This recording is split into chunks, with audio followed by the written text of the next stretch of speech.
मैं Joginder Narula Panipat handloom and textile association SD college road Panipat की तरफ से पूरे देशवासियों को प्रदेशवासियों को होली की शुभकामनाएं देता हूं और सभी की ज़िंदगी में परमपिता परमात्मा ज़िंदगी में रंगों के त्योहारों की तरह जो रंग होते हैं उसी तरह सबको खुशियां भरे और व्यापार फले फूले और बीमारियों से दूर रखे। मेरी परमात्मा से यही विनती है कि जिस तरह होलियों के रंग अच्छे होते हैं इसी तरह सब लोग खुश रहे और इसी तरह परमात्मा का आशीर्वाद सब पे बना रहे।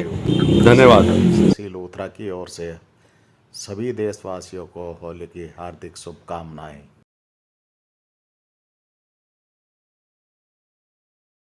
आज की मीटिंग का जो एजेंडा है, पानीपत अनुसूचित मोर्चा भाजपा के सभी पदाधिकारी, मंडल अध्यक्ष, जिला पदाधिकारी, प्रभारियों ने मिलकर जो 4 राज्यों में भारतीय जनता पार्टी की प्रचंड जीत हुई है, उसमें हम लोगों ने मिलकर एक दूसरे को मिठाइयाँ खिलाकर बधाई दी। उसका एक कारण ये था कि हमारे मोर्चे के साथी विभिन्न विधानसभाओं में ड्यूटी निभा रहे थे और उन्होंने पूरी तन मन धन से पार्टी की सेवा कर अपनी सीट को जिताने का काम किया। तो आज हम सब एकत्रित हुए और संगठनात्मक विषय पर भी हम लोगों ने यहाँ पर आज चर्चा की। आगे क्या रणनीति रहेगी? आगे पंजाब में जैसे हालात जो है आपने देखे ही हैं, तो ऐसे हालात यहाँ हरियाणा में न हो जाए।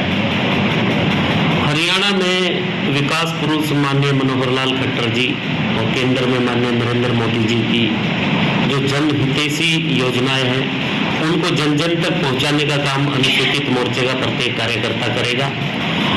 जो योजनाएं जनहित की बनाई है उनका लाभ दिलाने का कार्य हमारा प्रत्येक कार्यकर्ता करेगा।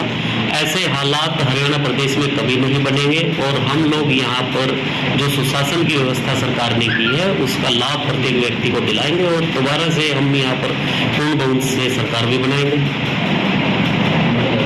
ये कार्यकर्ताओं में जो है कार्यकर्ताओं के काम नहीं हो रहे, कार्यकर्ताओं में जो है रोष क्यों बढ़ता जा रहा है? SC मोर्चा के किसी कार्यकर्ता में रोष नहीं है। SC मोर्चा के प्रत्येक कार्यकर्ता के अंदर हौसला है, ऊर्जा है।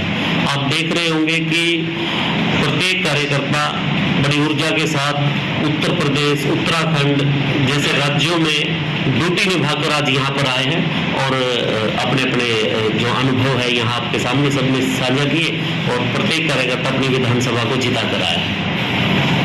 अभी एक प्रभारी से बात हुई थी योगी में जिसकी ड्यूटी लगी थी, तो उन्होंने बताया था कि भाई वहाँ जो है वो कार्यकर्ताओं में भी काफ़ी रोष है और वो जो बड़ी मुश्किल से संभालने में आए। कार्यकर्ताओं में यूपी में रोष, अब रिजल्ट देखो ना अब क्या आया यूपी में। अगर कार्यकर्ताओं में रोष होता यूपी में तो हमारी सरकार ही नहीं बननी थी। उत्तर प्रदेश का तो इतिहास रहा है कि दोबारा कोई सरकार वहां पर बनती नहीं। हमारे कार्यकर्ता में उत्साह था तभी तो हमारी सरकार रिपीट हुई है। फिर भी थोड़ा नुकसान तो हुआ। नुकसान देखो, एंटी इनकम्बेंसी तो होती है हर जगह, पर बात ये होती है आंकड़ों की अगर बात करें तो हम बहुमत से कहीं आगे हैं, हमारा वोट प्रतिशत भी बढ़ा है। माननीय योगी जी का जो सुशासन था, सुरक्षा, सहयोग और विकास की जो नीति थी उसने अडॉप्ट किया है लोगों को। पार्टी के निर्धारित कार्यक्रम में हम 1000 काम करें समाज हित में, अपने पार्टी या फिर हम अपने MLA के लिए, अपने MP के लिए, अपने पार्षद के लिए, लेकिन जो सबसे जरूरी जो काम है वो है मोर्चे को जो जिम्मेदारी दी गई, जो पार्टी द्वारा निर्धारित कार्यक्रम है वो तो हमने पूरा करना ही करना पड़ेगा। अगर हम वो भी पूरा नहीं कर पा रहे तो इसका मतलब ये है कि भाई हम कहीं ना कहीं अपनी जिम्मेदारियों से भाग रहे हैं या उसको हम सही तरीके से निभा नहीं पा रहे। अभी मेरे एक मंडल अध्यक्ष से बात हुई, मैं उनका नाम तो नहीं लेना चाहूँगा, तो मैंने तो कल फोन किया, मैंने कहा भाई साहब आप बहुत बड़ी सिफारिश से आपको बनाया गया है और आप बहुत अच्छे व्यक्ति हो, पढ़े लिखे हो, सूझवान हो, सामाजिक हो, पर आप की ये सारी जो खूबियाँ है ये मोर्चे में क्यों नहीं आप उसको प्रयोग कर, आप उसको मोर्चे में उसका फायदा क्यों नहीं हम ले पा रहे? आपका क्या कारण है? आपको बने हुए 1 साल से ऊपर हो गया, लेकिन आप मंडल की अपनी एक भी आप अपने मंडल का गठन नहीं कर पाए। तो उसका जवाब ये था कि आप मुझे समझ ही नहीं पाए हो अभी तक। मैंने तो जनरल जनरल बॉडी की मैंने का गठन मैंने किया है खुद। तो भाई साहब फिर तो वाकई में आपको समझ पाया, आपने जनरल बॉडी का गठन मंडल का खुद किया और आप अपने मोर्चे का गठन कर नहीं पाए, तो कहीं ना कहीं कर दिया। तो कहता है कि हमारे काम नहीं होते,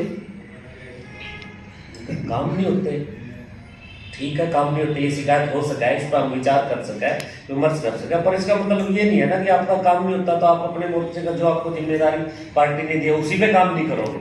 कम से कम तो आप अपना घर तो पूरा रखो, आप अपनी तरफ से तो पूरे रहो, ताकि एक स्टेज पे आप ये कह सको मैं मोर्चे के लिए जी मैंने पूरा काम किया, पूरा गठन किया, मैं अपनी तरफ से पूरा हूँ और मेरे लोगों के काम है, आप काम करो।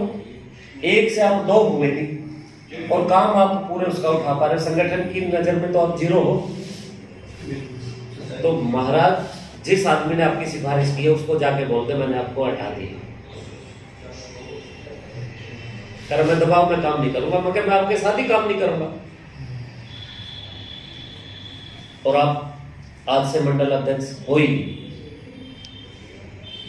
ऐसा मुझे अच्छा नहीं लगा कि अपना साथी था कहना, लेकिन कल को संगठन मुझे 1 मिनट लगाएगा बाहर बैठाते हुए कि भाई आप अगर काम नहीं कर पा रहे, हमें ऐसा अध्यक्ष चाहिए ही नहीं, आप घर बैठो, दूसरा करने के लिए तैयार है।